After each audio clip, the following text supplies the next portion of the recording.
Hey, happy Thursday afternoon. I am Jody Fisher, and I wanted to thank you for watching today on hitting moving targets. So, one, do me a favor. If you come on and you begin to watch the video, give me some thumbs up so I know I have a cheerleader section on board. And also, if you happen to watch the recording or on a replay, let me know that as well by putting a replay in the comments so that I know you came in at a different time. I always film at this time, but if I thought people were watching at a different time, maybe I could adjust my schedule and then I could talk to people while I'm talking instead of just talking to myself. That's the way it goes. So I just wanted to talk about hitting a moving target. I was having a conversation with my husband this morning about the budget, right? We make budgets so that we can buy things when we have the money. And not overextend ourselves. Do you work on a budget? If you work on a budget, put budget down in the comments so I know who I'm talking to there, right?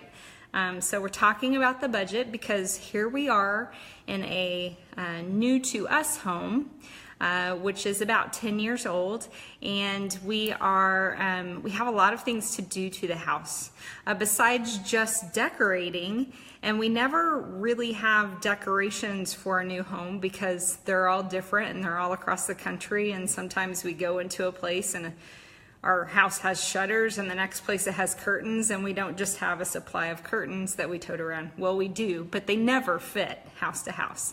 So we have some things that we need to get to decorate the house, and then we also have projects to update the house. It's about, like I said, 10 years old.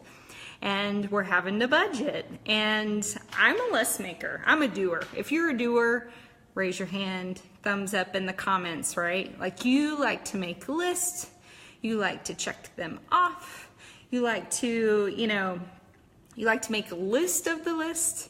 That's me. So here I am making a long list of these things we need to buy to decorate, like buy a room, by how much they cost. Like, I could filter my own list. That's what's so handy about different apps these days, right? Filter. How do you want to filter it? That's me. So I'm making lists by cost. I'm making lists by priority.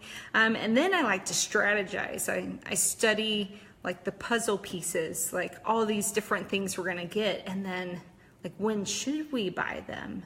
Like, what's the priority for different guests that are coming? What's the priority for different holidays? When do we want them? And then we were talking today that when do we want to buy things? Because some of the websites or some of the magazines put up when are the best times of the year to buy things, or even like airplane tickets, there's the best day of the week to buy airplane tickets.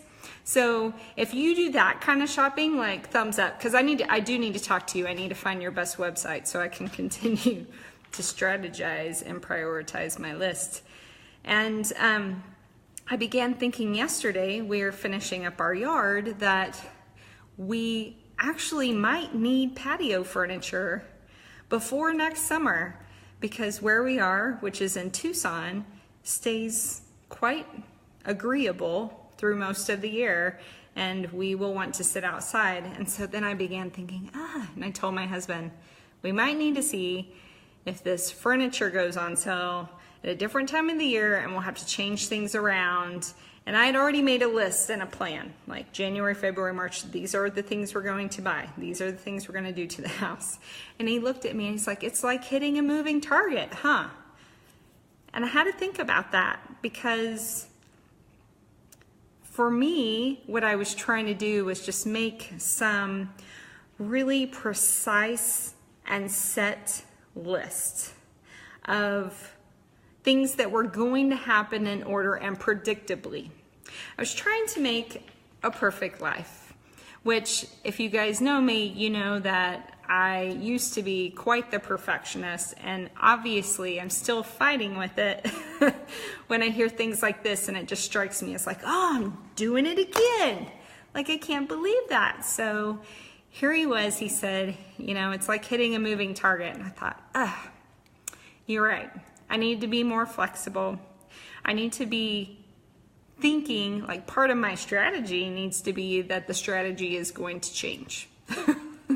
I just need to see that in my future. So I think that, often we try to make life perfect, and we try to make plans based off a life that happens in some specific order. And not that we don't know that plans are going to change or that life is going to throw us a curveball, but I think we should expect it a little bit more. I feel like we should be a little bit more flowing.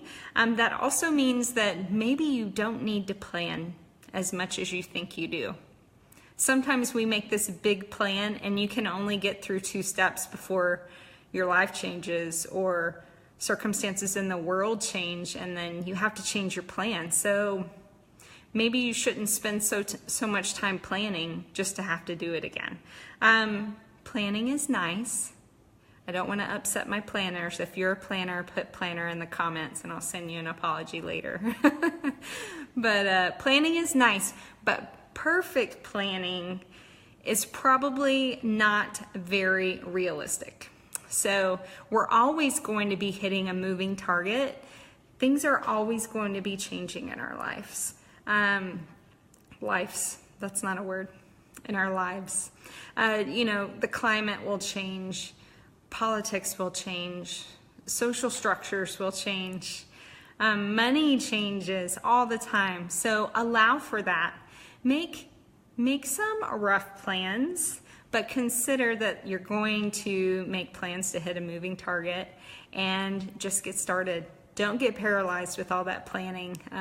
I will try not to either, but you guys have a great Thursday, and we'll talk to you later.